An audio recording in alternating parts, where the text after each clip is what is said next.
The really major point, and I hope that none of our audience will think we're quibbling over words, absolutely not. We're dealing with the great commandment as so designated by Jesus in response to a friendly Jew in Mark 12:29, and I call your attention to that extraordinary passage of Scripture. We're dealing here with the teaching of Jesus. If the New Testament says anything emphatically, it is that we are to listen to my Son. That's the voice of God himself. God is recommending throughout the New Testament you listen carefully to his Son or else. I'll remind you that Hebrews 5:9 says that salvation itself is related to our obedience to Jesus. So let's think about obedience then to the first commandment. There's a command there. There's an imperative. Listen, Israel.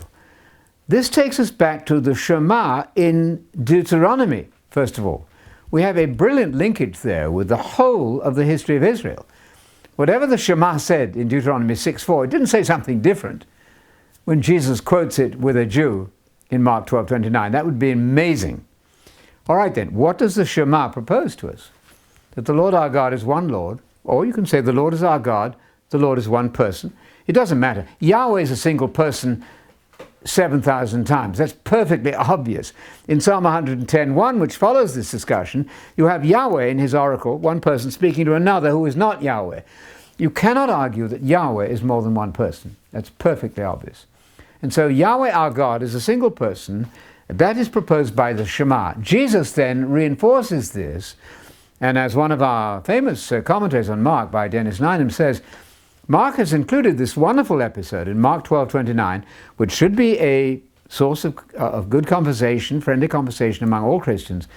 Mark has included this to drive home, to make absolutely certain, to put beyond any kind of quibble, that Jesus is an Orthodox Jew, agreeing with the Shema, which is found in Deuteronomy 6.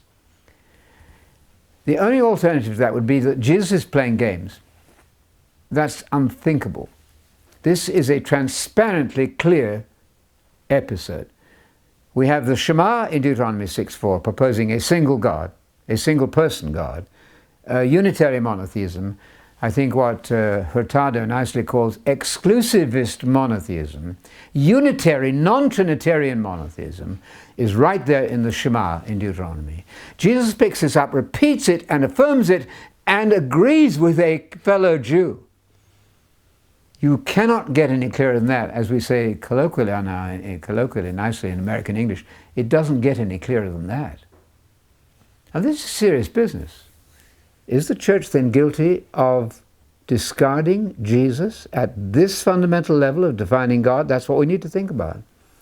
I propose that Jesus there is a good unitary monotheistic Jew. James Dunn says the same thing in his wonderful book about did the early Christians worship Jesus? Of course. Jesus was a unitary monotheistic, exclusivist, strict monotheistic Jew. As one other writer, Bowman, says, he is evidently in the mainstream of Judaism. Of course that's right. Having said that then, he is not proposing a triune God.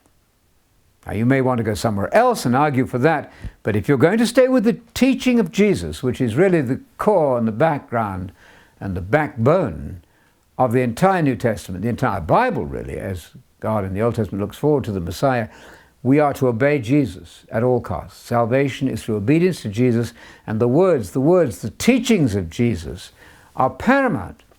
We better start then with the teaching of the paramount words of Jesus defining God in Mark 12:29.